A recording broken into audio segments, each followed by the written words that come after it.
सभी बच्चों को नमस्कार। इस वीडियो में डिस्कस करेंगे कक्षा 9वीं विज्ञान की वर्कशीट नंबर 89। 22 फरवरी 2021 की वर्कशीट है। ऊतक पाठ से पुनरावृत्ति करने वाले हैं इस चैप्टर की।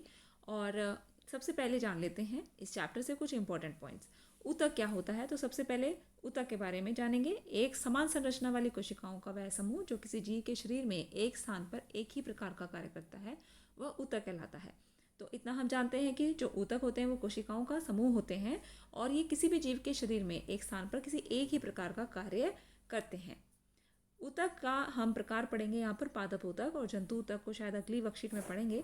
तो पादप ऊतक क्या है ये बच्चा दो प्रकार के होते हैं, विभज्य ऊतक और स्थायी ऊतक। अब आगे विभज्य ऊतक जो होते हैं उनको भी 3 भागों में बांटा गया है, शीर्षस्थ, अंतर्विष्ट और पार्श्व।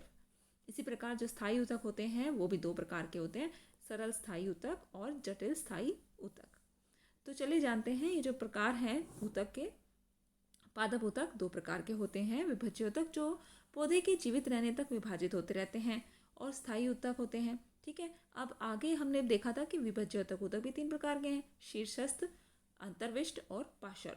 शीर्षस्थ विभज्य ऊतक जो होते हैं ये जड़ और तने के ऊपरी सिरों पर होते हैं, यानी कि जो जड़ होती हैं और जो तने होते हैं किसी पौधे के, उसके ऊपर वाले सिरे पर ये होते हैं और इनसे पौधे की लंबाई बढ़ती है।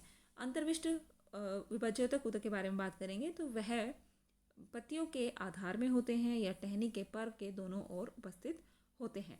और पार्श्व विभज्य ऊतक ये जड़ और तने के पार्श्व में स्थित होते हैं, उनके पीछे स्थित होते हैं और ये इनकी मोटाई बढ़ाते हैं।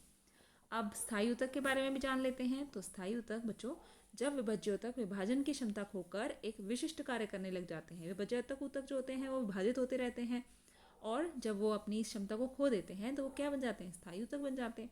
तो स्थायी ऊतक भी 2 प्रकार के, सरल और जटिल। और इस वर्कशीट में हमने सरल स्थायी ऊतक के बारे में ही करना है। इन्हीं के बारे में प्रश्न दिए गए हैं। पैरेन्काइमा, कॉलेन्काइमा और स्क्लेरेन्काइमा, ये 3 प्रकार के होते हैं हमारे सरल स्थायी ऊतक। ठीक, अब आगे बढ़ेंगे। हमें कुछ प्रश्न दिए गए हैं। तो पहले जो प्रश्न है, पहले 3 प्रश्न ये आपके अभिकथन और कारण वाले प्रश्न हैं। इन प्रश्नों को आप अच्छे से समझ के कीजिएगा, एग्जाम में भी और वर्कशीट में भी।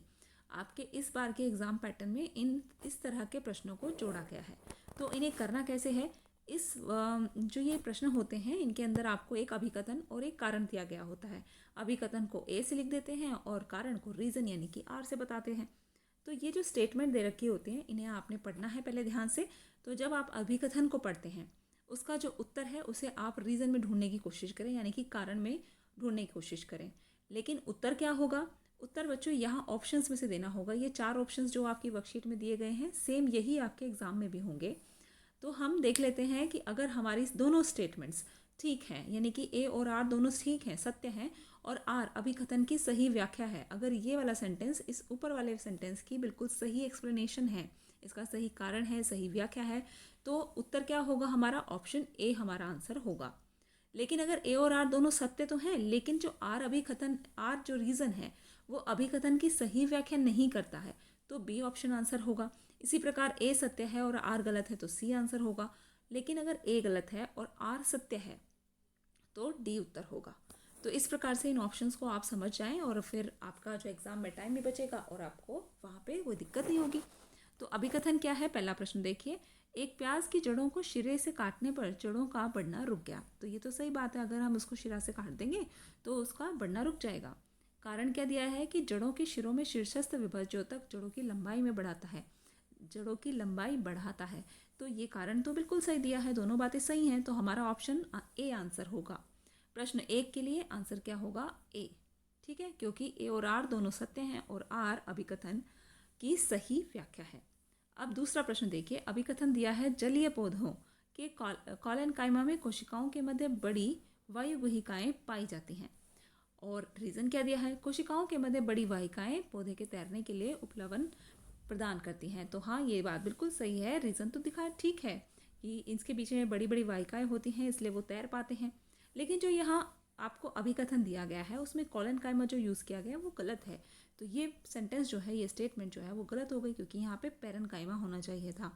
अब ये गलत है तो इसका मतलब क्या हुआ कि जब हमारा कारण सही हो, यानी कि ये आर सत्य हो लेकिन ए गलत हो, तो उत्तर क्या होता है, डी। तो इसमें हमें आंसर देना चाहिए डी। प्रश्न नंबर 3 देखिए, स्क्लेरेन्काइमा ऊतक बहुत मजबूत तथा कठोर होते हैं। अब स्क्लेरेन्काइमा तो होते ही हैं मजबूत और कठोर, और कारण देखते हैं। स्क्लेरेन्काई ऊतक की कोशिकाएं सीमेंट जैसे पदार्थ लिग्निन से बनी होती हैं। तो ये बात भी बिल्कुल ठीक है, लेकिन हम इसमें एक पॉइंट ऐड करना चाहें कि जो स्क्लेरेन्काइमा ऊतक है, उसकी जो कोशिकाएं हैं उसके अंदर एक अलग से एक डिपॉजिटिंग होती है, एक लेयर होती है, एक सतह होती है जो कि लिग्निन की बनी होती है, और लिग्निन बिल्कुल सीमेंट की तरह एकदम इसको कठोर बना देता है, मजबूत बना देता है। ठीक, तो ये दोनों बातें ही ठीक हैं। तो इसका उत्तर क्या होगा बच्चों? ए आंसर होगा, है ना, ए ऑप्शन, क्योंकि दोनों बातें ठीक हैं। प्रश्न नंबर 4 देखिए, 3 प्रकार के विभज्योतक की स्थिति को दर्शाता हुआ एक चित्र बनाइए और तीनों के कार्य भी लिखिए। तो विभज्योतक ऊतक अभी हमने पढ़े कि 3 प्रकार के होते हैं, उन्हीं का चित्र बनाएंगे और उनके कार्य लिखेंगे। तो उत्तर को आप यहाँ से लिख सकते हैं। पहले इसका डायग्राम बनाएंगे, चित्र बनाएंगे। तो यहाँ पे आप देख सकते हैं कि पौधे में विभज्योतक ऊतक कहाँ है। ये शीर्षस्थ हो गया शीर्षस्थ विभज्योतक, दूसरा यहाँ पर अंतर्विष्ट विभज्योतक, और तीसरा है पार्श्व विभज्योतक ऊतक। तो ये हो गया डायग्राम, और इसके फंक्शंस के बारे में बताना है, यानी कि इनके कार्य के बारे में बताना है। तो आप यहाँ से लिख सकते हैं शीर्षस्थ विभज्योतक के बारे में लिखिए, और अंतर्विष्ट विभज्योतक ये पत्तियों के आधार और टहनी के पर्व के दोनों ओर उपस्थित होते हैं, और पार्श्व विभज्योतक के बारे में आप लिख सकते हैं। आप वर्कशीट से भी लिख सकते हैं। ये मैंने आपका वर्कशीट नंबर 44 से लिया है। ये वर्कशीट नंबर 44 आपकी इन्हीं ऊतक के बारे में दी गई थी। आगे बढ़ेंगे, अगला प्रश्न देखते हैं। प्रश्न 5 कहता है, उन सरल स्थायी ऊतकों के नाम लिखने हैं जिनमें अंतरकोशिकीय स्थान होता है, बहुत कम अंतरकोशिकीय स्थान होता है, और तीसरा अंतरकोशिकीय स्थान नहीं होता है। तो हमने पढ़ा कि सरल स्थायी ऊतक कितने प्रकार के होते हैं? 3 प्रकार के। तो ऐसे ऊतक जिनके अंदर अंतरकोशिकीय स्थान होता है, उनमें ज़्यादा बड़े बड़े गैप्स होते हैं, वैक्यूल्स होते हैं, तो उनको हम क्या कहते हैं? उन्हें हम पेरेन्काइमा कहते हैं। ठीक, तो ये आप लिख देंगे यहाँ पर इसके आंसर में पेरेन्काइमा। ये हो गया फर्स्ट का आंसर। उसके बाद देखेंगे अगले का, बहुत कम अंतरकोशिक स्थान होता है। तो ये वाले कौन से ऊतक हैं जिनके अंदर बहुत कम स्थान होता है? वो है बच्चों कोलेनकाइमा। तो बी के लिए, ये ए के लिए था, और बी के लिए आप लिखेंगे कोलेनकाइमा। ठीक है, और जो थर्ड है, यानी कि जिनके अंदर अंतरकोशिकीय स्थान बिल्कुल भी नहीं होता, वो कौन से हैं? वो है हमारे स्क्लेरेन्काइमा। ठीक, तो स्क्लेरेन्काइमा दे देंगे।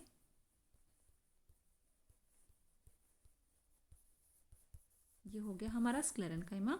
तो बच्चों ये आपके नाम यहाँ पर भी लिखे हैं। फर्स्ट का आंसर होगा ए का आंसर होगा पेरेन्काइमा, और सेकंड जो पूछा गया था हमें वो है कोलेनकाइमा, और थर्ड जो पूछा गया है वो स्क्लेरेन्काइमा। तो स्पेलिंग्स को ठीक लिखें। ये थी आपकी आज की वर्कशीट के लिए एक्सप्लेनेशन और सोल्यूशंस। आई होप आपको सही है, समझ में आया होगा। तो वीडियो को ज़रूर लाइक करें, चैनल को सब्सक्राइब करें, और मिलते हैं आपसे अब नेक्स्ट वर्कशीट की वीडियो में।